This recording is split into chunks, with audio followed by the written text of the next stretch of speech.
Hello everyone, welcome back to another video. In this video guys, I'm going to show you how to fix if iOS 16.2 update is not showing on your iPhone. So guys, as you know that right now iOS 16.2 update is out now. So if you are trying to install the new update on your iPhone but the update isn't showing, the previous version is showing, like if you try to go to update software section and you won't see the iOS 16.2 update, there is iOS 16.1 point 2 update showing. So if you have this problem and you want to install the new iOS version, then I'm going to show you how you can fix this problem, how you can get the new update on your iPhone and iPad. So let's get start the video. I'm currently using iPhone 8.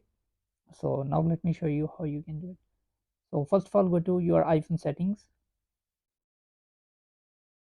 then scroll down, click on general, click on date and time, and make sure that you turn on set automatically.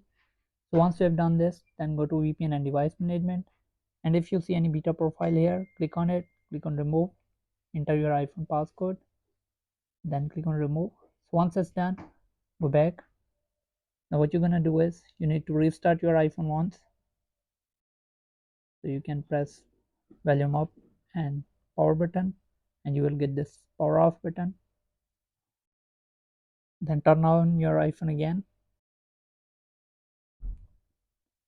So once your iPhone is restarted, then go to settings, connect your iPhone to the Wi-Fi,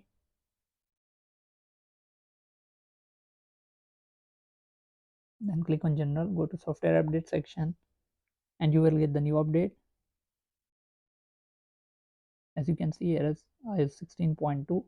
Now you can simply click on download and install, and you can install the new update. So thanks for watching guys, see you in the next video, peace out.